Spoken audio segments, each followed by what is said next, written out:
Well, throughout this study we've been going on Jesus when he's giving four disciples what's going to be happening when he's getting ready to return at the end and all that. Well, so far we've looked about how in times of deceit we just need to continue to be honest. And we've looked at in times of war we need to be calm. And when there's all these disasters going on, we have to be at peace and have confidence in the Lord. And when there's persecution, we need to be ready for it. But today is probably one of the saddest ones, if you think about it, because it's probably all happened to us. But today we're going to look at, in times of betrayal, we need to be faithful and loving. We need to continue to march on. And if we think about this, probably sometime in our life, we've been betrayed by somebody very close to us, either family member, spouse, could be a job situation, whatever it could be, but we've been betrayed by somebody. And we take this verse here in Matthew 24, verse 10, in the New King James, it says, "Many will be offended, will betray one another, and will hate one another." And then, but in the NIV, it says, "At that time, many will turn away from the faith and will betray and hate each other." Those are very sad words, aren't they? They just kind of make you cringe. And when I was talking about maybe something happened in your life, and all of a sudden, when I was talking about betrayal, you can go, "I remember that," and it might have sparked a little anger in you, because that's what betrayal does to people. When we think of betrayal, we just think about certain people. I remember in school, you guys remember learning about Benedict Arnold? Remember that? He betrayed the people back then. And then I was thinking, have you ever heard of a guy by the name of Robert Hansen? Remember that name back in the 80s? Well, he was an FBI agent. He had top security clearance, started in 79 there. And in 85, he started selling U.S. secrets to the Soviet Union. He sold thousands and thousands of dollars worth of secrets to the Russians.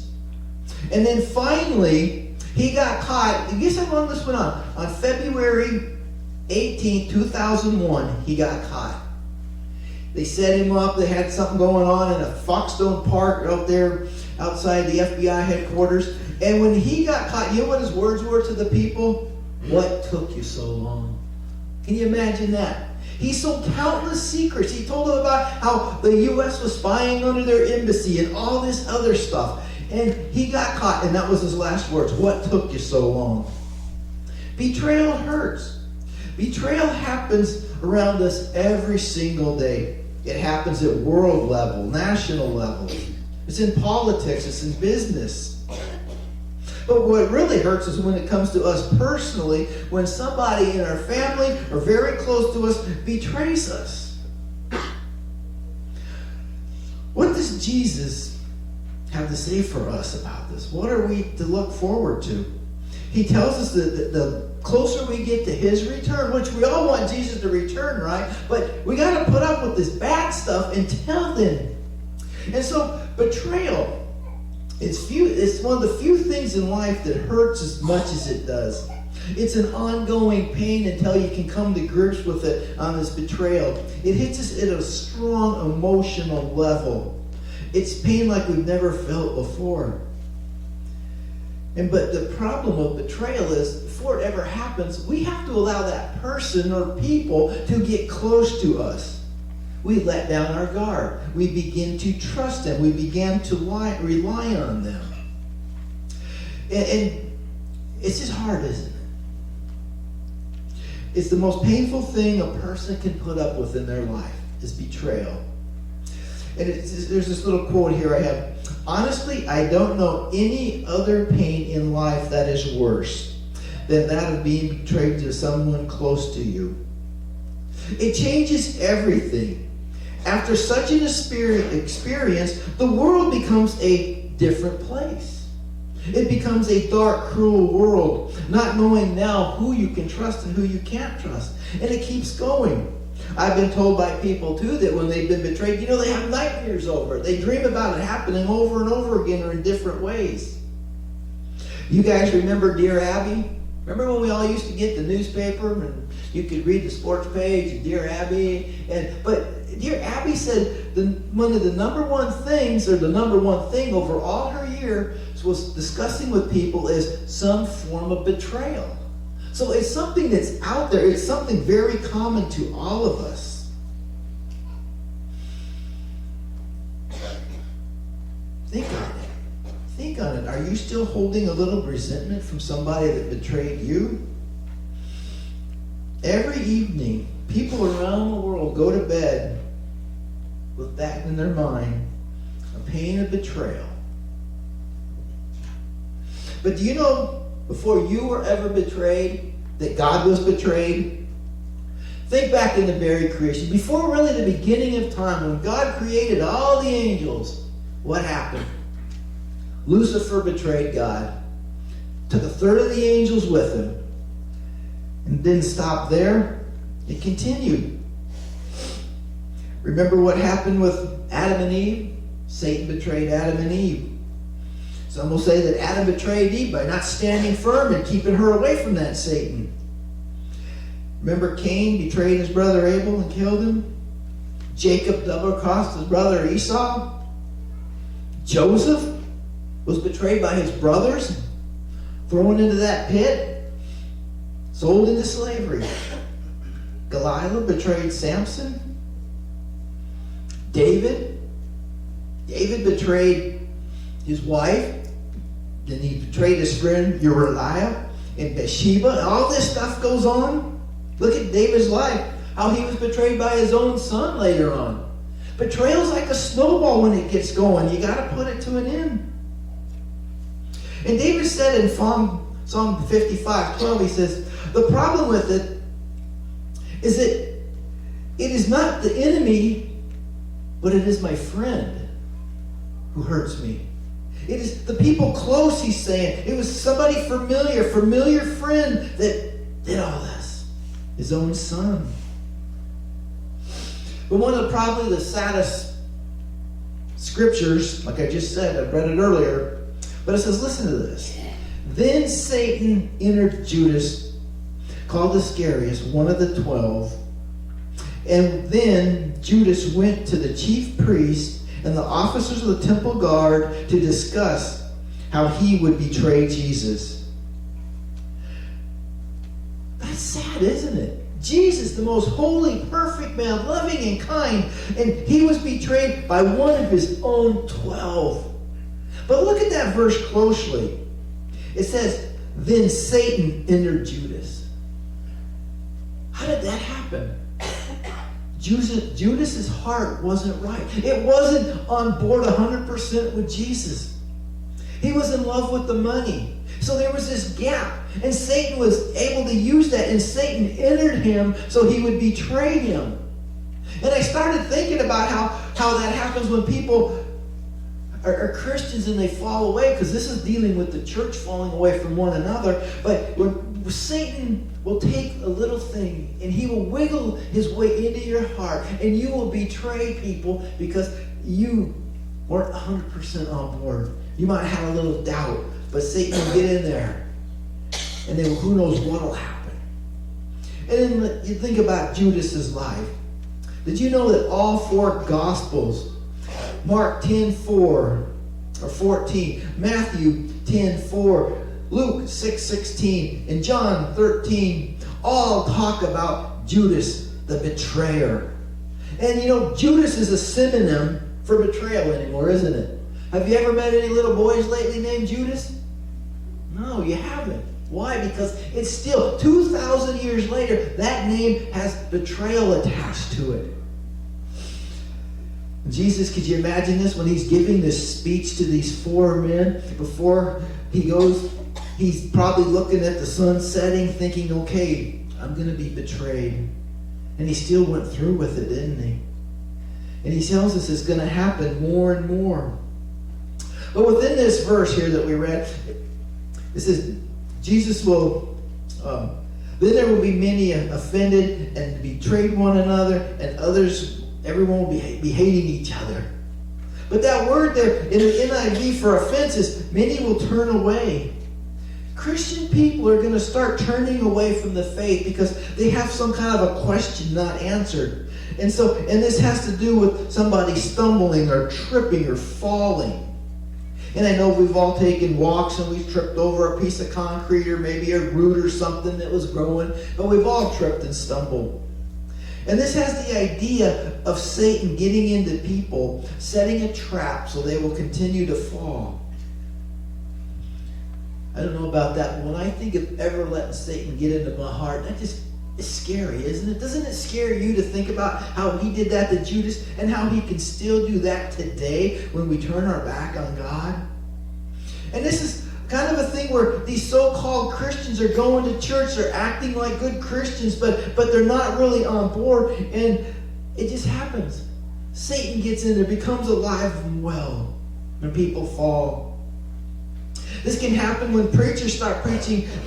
They get off the Bible topics and they start preaching about the feel-good things in life, and there's no context to their preaching and their sermons, and so they're not telling people the difference between right and wrong, and people can end up in sin. And it's like when we hear what's going on the television set, and we just hear it so much, we begin to think, well, it must be okay. But God never says it's okay for us to walk in sin. That we must stay firm to what he teaches us day in and day out and not get tripped up by the snares of Satan. God's truth is the truth today, just like it was when it was written. Just teachings of Jesus are so true today that we need to live with them. We can't turn our back on them. We got to remember that Satan is like a lion waiting to devour us. And he's waiting for that hole in our heart, that absence of God, just to betray us. In that times of coming, there are going to be times of betrayal. Once again, it says that one another, that the church is going to start betraying the world. It's bad enough that the world hates Christians and are out to get us, but when Christians inside the church, or those so-called Christians, start to stumble and fall, it happens. And remember Alexander the coppersmith, who betrayed Paul?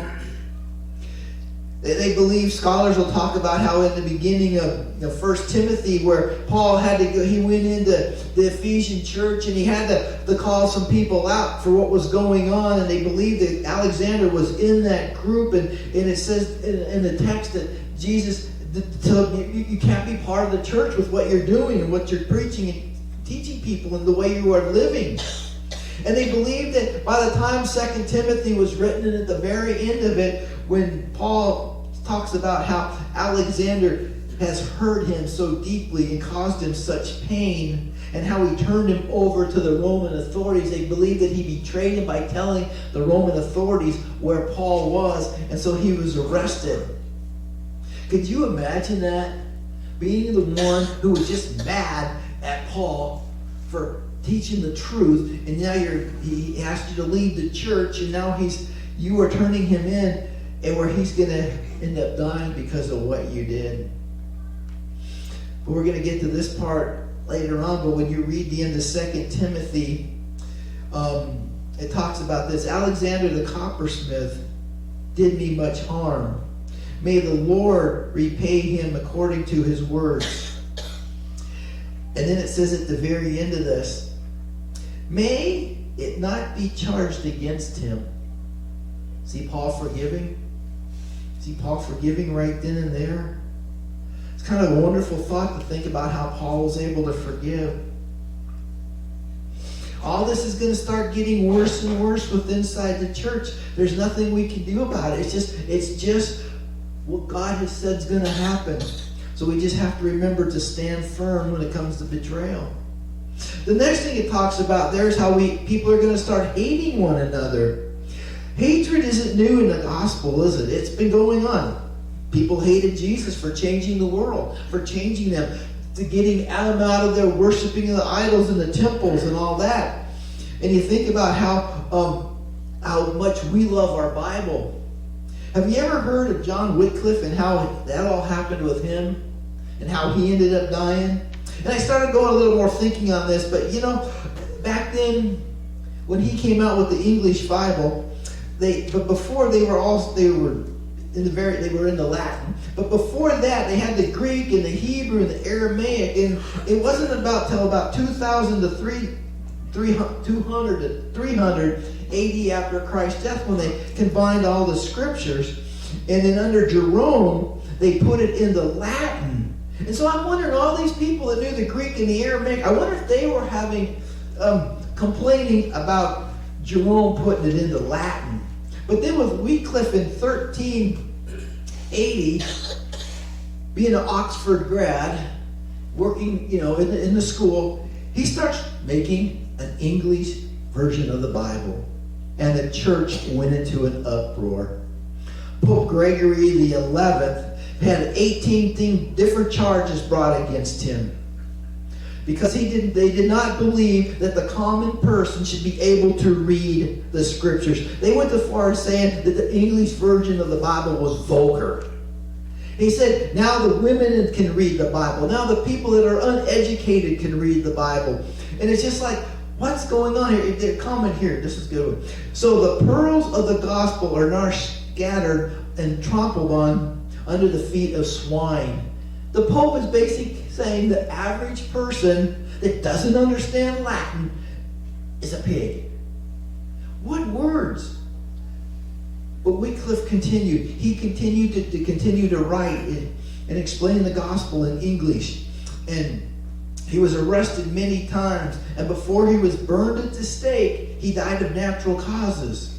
But this is how far hatred will go. Do you know that 43 years later, the church dug up his body and burned his remains, and they throw him in the River Swift in England?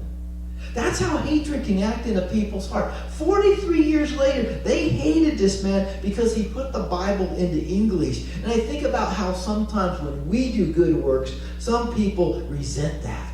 They don't like it because we do it in the name of Christ. People get offended and they're hurt. But you know what? Enough of the bad news, okay? You tired of the bad news? Now I can tell you what we need to do so we can do things right. When we're living in these times of betrayal, what are we to do? The first thing is we must be faithful in Jesus Christ. We must know that whatever we're going through, He went through. And that if He went through it, He promised that He will be there with us. But the first thing that we need to do is this. We need to pick our friends carefully. Do you remember growing up? You might have had a friend at kindergarten, through elementary school, and even in middle school. But you remember what happened in high school sometimes, especially when people got their cars? They changed, didn't they? And some of those friends you had for a long time are now different people, and you don't want to hang out with them anymore, because if you do, you know you're going to get into trouble. I think we all have a friend like that in our mind that we could come up to, and how we can think about how that wasn't good. But you remember the story of Job and his friends? Remember when Job first had all his problems going on, how when his friends came there and they wept together, they sat together in silence. They didn't say anything for a while. But then what happened? Remember what happened? Job's friends began to speak, didn't they? They began to speak, and they started to drive him nuts. They were saying, are you sure you didn't do this? Have you offended God? You got some hidden sin? They sound like they're not too good of friends, are they? But do you remember what happened at the end of the story? They were all together, weren't they? These friends were probably asking the hard questions, making Job go through his life and think about things that might have been wrong. But this is very encouraging, so choosing our friends. Even though they had this middle zone, the end of Job, it says, and the Lord restored Job everything that he lost, and his friends prayed with him. They were there till the end. They didn't leave, even though Job was getting a mouthful that he probably didn't want to hear. So we got to choose our friends closely. In Proverbs 12:26, it says, the righteous should choose their friends carefully, for the way of the wicked leads them astray. So I know we're all older now, but I think we still can come into new people in our life. They might be a good influence, and we have to make sure that they're a biblical-based influence, because sometimes good friends can still lead us astray. And then in Proverbs 17:7 it says, a friend loves at all time, or a brother is born in adversity. You ever notice sometimes you can have friends closer than your own brothers? But a friend will love you and stick with you through the hard times. But they may tell us stuff that we don't want to hear, but maybe we do need to hear us to get us to thinking about that. So we need to pick our friends very closely. The next thing is to get through all this, we need to stay focused on the purpose of what's going on in our life. Remember when Jesus was betrayed? He knew it was going to happen. Do you think Jesus might have had in the back of his head, I don't need to put up with this. I'm just going to leave. But Jesus didn't do that. He stuck with it. He was arrested. He was persecuted. He was beaten. He was crucified. He died on the cross for us. He finished what he had to do. And sometimes in our Christian walk, we're going to be doing things and we're going to have people telling us that we're wrong and we're not doing the right thing. And we're going to want to quit. But we have to stay focused.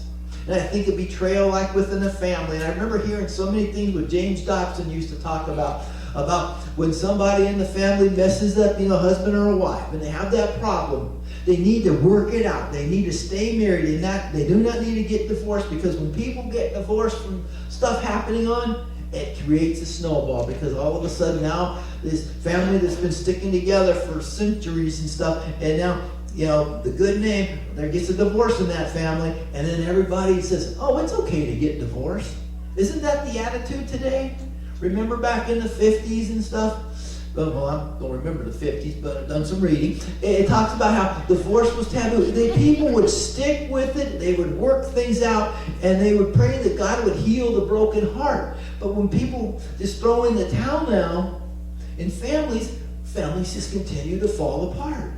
So remember that. If something bad happens, get on your knees and pray for God to give you the ability to forgive and continue to move forward, because we don't want bad things happen in the next generation.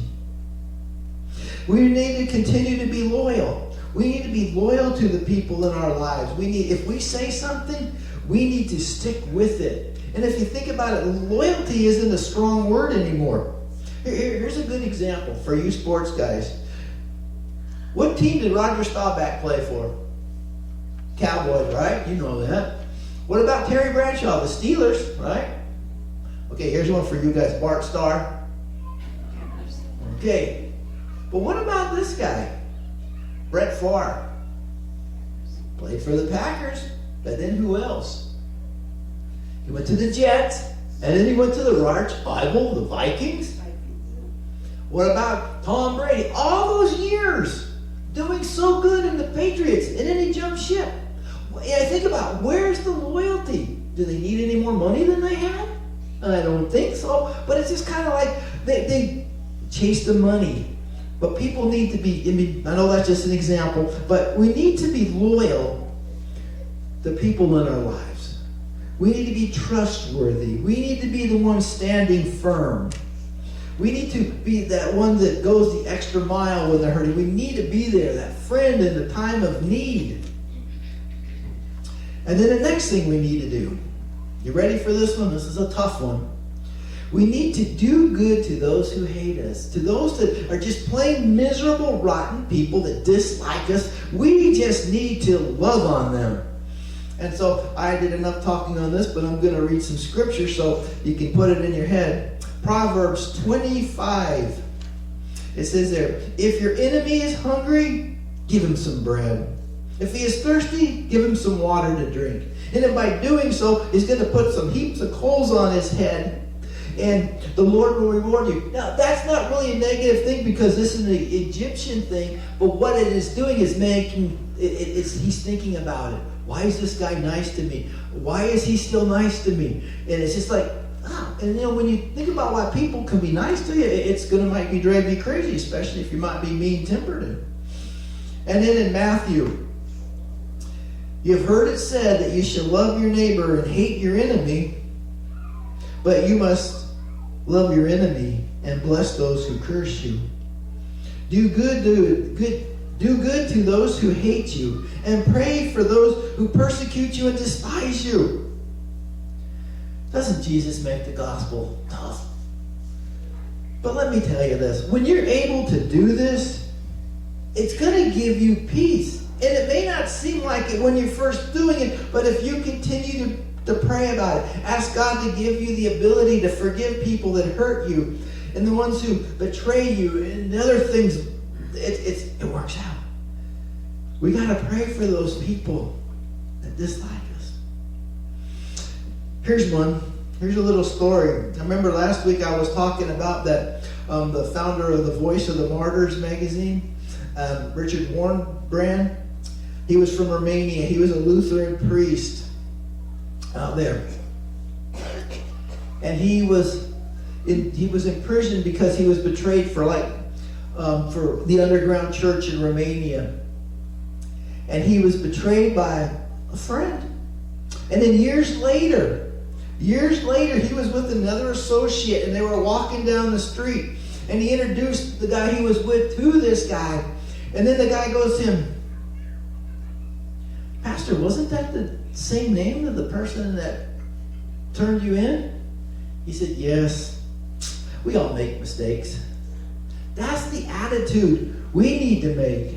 And I was thinking, just think about this. If Judas would have, after he threw the silver back at the guards and we was sorry about everything, what if he would have went to Jesus and said, Lord, I am so sorry for what I did." What would Jesus have done? He would have forgave him. We need to have that same attitude in forgiving people who offend us. Who knows what this world holds us coming? We may have to forgive people like that. And the only way we can do that is if we count on the character of God, His sovereignty in every area of our lives. I'm sure there's areas in your life where you're saying, Lord, why did you let this happen? But nothing can be more painful than the life that Joseph had. But nothing can be more beautiful than the life of Joseph when you follow through by believing in the sovereignty of God and keeping your faith. When you keep your faith. Remember the words of Joseph.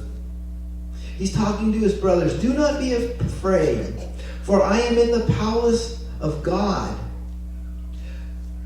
But as for you, you meant evil on me, but God meant it for good, in order that we could bring about these days and save many people." I'm sure Joseph was mad. If you read the story when his brothers first got there, he had to deal with some deep inner issues. But what did he do? He continued to pray. He asked God to show him. And that's why he was able to say that. You guys meant this for evil, but God meant it for good. So when you are going through some bad times, if they're coming up, we need to remember that God is sovereignty. He loves us. He will be with us through the thick and the thin. Do we have that kind of faith? If we don't have that kind of faith, we need to be praying that we can have it. We need to be praying that our relationship with Jesus Christ is so strong that things on this world, down here on earth, is like, okay, Lord, I do not get it, but I am going to put my faith and trust with you, and I am going to walk with you. I'm going to continue to read the scriptures, and I know, Lord, that you are going to strengthen me through it all. So as we see these bad things on the news, help us to be praying for them, praying for the people that are being persecuted, the ones that are being hated by other people, that they can remain firm and strong in the faith.